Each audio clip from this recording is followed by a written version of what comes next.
চিৰাং জিলাৰ কাৰ্যকৰ্তাসকলক নতুন কাৰ্যালয়ৰ বাবে অভিনন্দন জনাইছোঁ।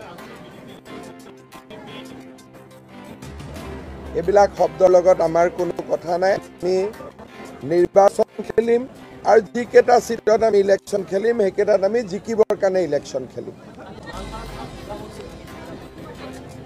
বিষয়টো মোৰ নলেজত আছে, পুলিচে একশ্যন ল'ব।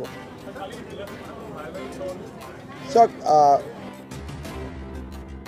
শতাংশ মানুহে সহযোগিতা কৰিছে, কাৰণ সেই অঞ্চলটোত এই উচ্ছেদৰ পিছত তাত যদি আমি উদ্যোগীকৰণ কৰিব পাৰোঁ, সমগ্ৰ বিলাচীপাৰা চাপৰ অঞ্চলৰ ৰাইজ উপকৃত হ'ব। 90% গৈছে, 10% ৰাইজৰ মাজত সদায় অলপ থাকেই, কিন্তু মই ভাবোঁ যে ইমান ডাঙৰ কথা নহয়, অলপ চলপ গণ্ডগোল হয়, কিন্তু মোৰ দৃষ্টিত শান্তিপূৰ্ণভাৱে এভিকশ্যন পাৰ হৈ গৈছে। আৰু এইটো খুব ডাঙৰ এভিকশ্যন আছিল, প্ৰায় 4000 বিঘা মাটি, সেইকাৰণে অলপ চলপ গণ্ডগোল হ'ব বুলি আমি আশাও কৰি আছিলোঁ। চব এভিকশ্যনত আৰু মানৱীয় বুলি কোনো কথা নাই।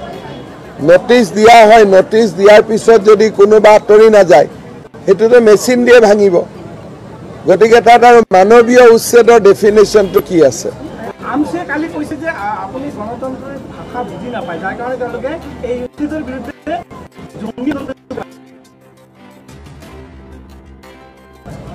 ইমানে কথা। এতিয়ালৈকে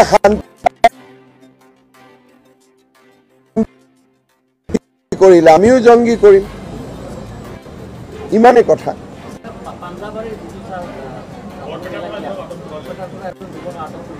এইটো কিবা এটা ছোৱালী ৰিলেটেড কেছ হয় আৰু তেওঁক আটকো কৰা হৈছে কিবা ছোৱালীৰ ভাল পোৱা নোপোৱাৰ লগত ঘটনা। এইটো কিবা ছোৱালী ৰিলেটেড কেছ হয়, এইটো কোনো ধৰ্ম ৰিলেটেড কেছ নহয়। মই ক'ব খোজা নাই, আৰু আপোনালোকে পুলিচক সুধিলে গম পাব।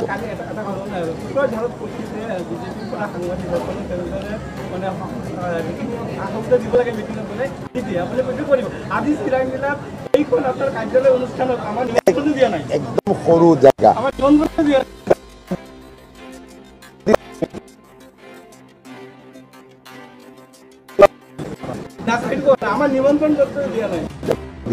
আমি আমাৰ ল'ৰাবিলাকে নতুন ভাল কৰি ইমান নিয়ম নীতি নাজানে। মই অৱহেলিত হ'ব নিদিওঁ। এইটোতো ৰেডি আছে, তাৰমানেতো অৱহেলিত কৰা নাই, আপোনালোকৰ কাৰণে অপেক্ষা কৰি আছে।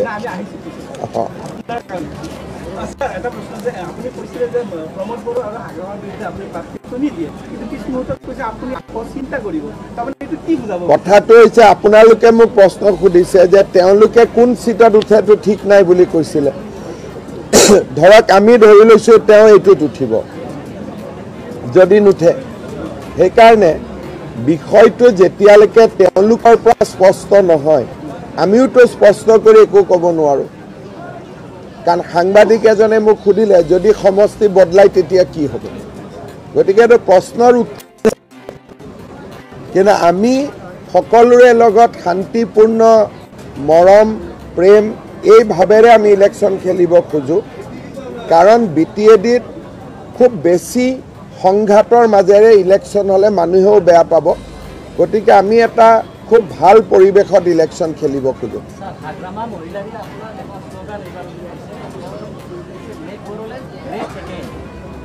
এইটো চাওক, হাগ্ৰামা মহিলাৰীয়ে ওলোৱালে ঠিক আছিলে, এইটো শ্লোগানটো আমেৰিকাত পুৰণা হৈ গ'ল।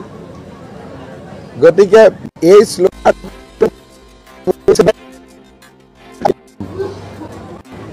not make Bodoland great again, তেওঁ এইটোকে বুজাইছে যে মোক CM পাতক যাতে মই again I can be great। এইটোৱে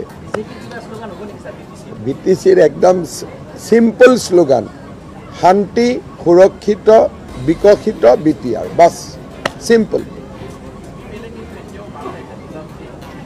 তেনেকুৱা কথা একো নাই, তেওঁলোকেও জানে, আৰু আমি কোনো কথা লুকাই কাৰো লগত কৰা নাই, সকলো কথা ক্লিয়াৰ আছে, ইয়াত কোনো বিশেষ সমস্যা একো নাই। কাৰণ এইটো নতুন নহয়, যোৱাবাৰো আমি বেলেগে খেলিছোঁ। নতুন হ'লেহে কথাটো নতুন হ'লহেঁতেন। BTC ইলেকশ্যনত কোনো পাৰ্টিৰ মিলা মিছা নহয়, এইটো পুৰণা কথা। নতুন হ'লেহে কথাটো আলোচনা হ'ব। তেওঁলোক এটা নিজস্ব সংগঠন, বহুত শক্তি আছে। 5 বছৰ BTR চলাইছে, 2জনকৈ MP আছে, বিধায়ক আছে, মন্ত্ৰী আছে। গতিকে মই তেওঁলোকৰ বিষয়ে তেনেকৈ মন্তব্য কৰিব খোজা নাই।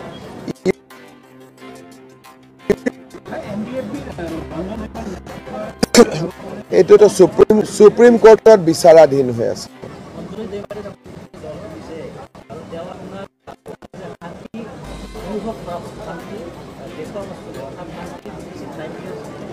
এতিয়া মইতো এইটো কথাটো নাপাম, কাৰণ আমিতো শান্তি অনুভৱ কৰা দেখা কি পাৰ্থক্য ইমানটোতো মোৰতো ইমান নলেজ, মোৰ একদম বুদ্ধি ইমান দূৰলৈকে গৈ ভাবিব পৰা মোৰ শক্তি নাই।